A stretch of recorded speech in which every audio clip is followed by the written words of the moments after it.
आज की वीडियो में बात करेंगे शारपसंद की किस्त नंबर 10 के बारे में। एक ऐसी किस्त जिसमें रिश्तों की सच्चाई, गलत फहमियों की शिद्दत और एक फैसला सब कुछ बदल कर रख देता है। एपिसोड 10 का आगाज होता है अली और मेहरू के बीच एक गहरे तनाव के साथ। मेहरू पहली बार अली को खुलकर कहती है कि मोहब्बत सिर्फ लफ्ज़ों से नहीं चलती, यकीन भी मांगती है। अली इस बात से टूट जाता है, मगर वो जानता है कि गलती उसकी भी है। गुज़श्ता किस्त की गलतफहमियां इस बार शिद्दत पकड़ लेती हैं।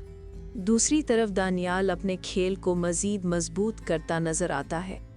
वो मेहरू को ये साबित करने की कोशिश करता है कि अली इस काबिल नहीं कि इस पर भरोसा किया जाए। इसके मकरू अल्फाज हर मंजर को मज़ीद भारी बना देते हैं। इसी दौरान घर का माहौल भी बदल जाता है। मेहरू की वालिदा अली पर सख्त गुस्सा करती हैं और कहती हैं कि जो लड़का तुम्हें रुला दे उसके साथ खुशी कैसे मिलेगी। ये जुमला पूरी किस्त में सबसे ज़्यादा असर छोड़ता है। कुछ देर बाद हम देखते हैं कि अली मेहरू के घर आता है और पहली बार बग़ैर गुस्से, बग़ैर अना, सिर्फ एक सच्चाई के साथ। मैं गलत था, लेकिन दिल से नहीं, बस हालात ने मुझे अंधा कर दिया था। मेहरू आंखें भर कर ये सब सुनती है, मगर फैसला करना मुश्किल है।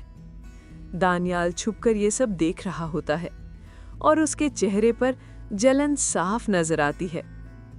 एपिसोड का सबसे ताकतवर सीन वो है जब मेहरू अली और दानियाल को दोनों को सामने खड़ा कर देती है और पहली बार कहती है, जो सच है वो आज सामने आएगा, मैं अब किसी फरेब में नहीं रहूंगी। अली एक कदम आगे बढ़ता है और दानियाल की साजिश का वो सबूत दिखा देता है जो उसने जमा किया था।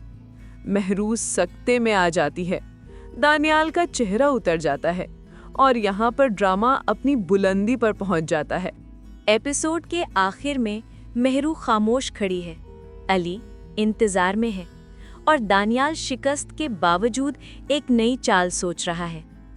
एपिसोड इस मुकालमे पर खत्म होती है। कभी कभी मोहब्बत को साबित करने के लिए एक लम्हा काफी होता है और कभी सारी जिंदगी भी कम पड़ जाती है। अगर आपको शारपसंद एपिसोड 10 का ये रियल स्टाइल में बनाया हुआ रिव्यू पसंद आया हो तो ज़रूर बताएं कि आप अली और मेहरू के इस फैसले के बारे में क्या सोचते हैं। मज़ीद एपिसोड स्क्रिप्ट्स के लिए चैनल को सब्सक्राइब करें।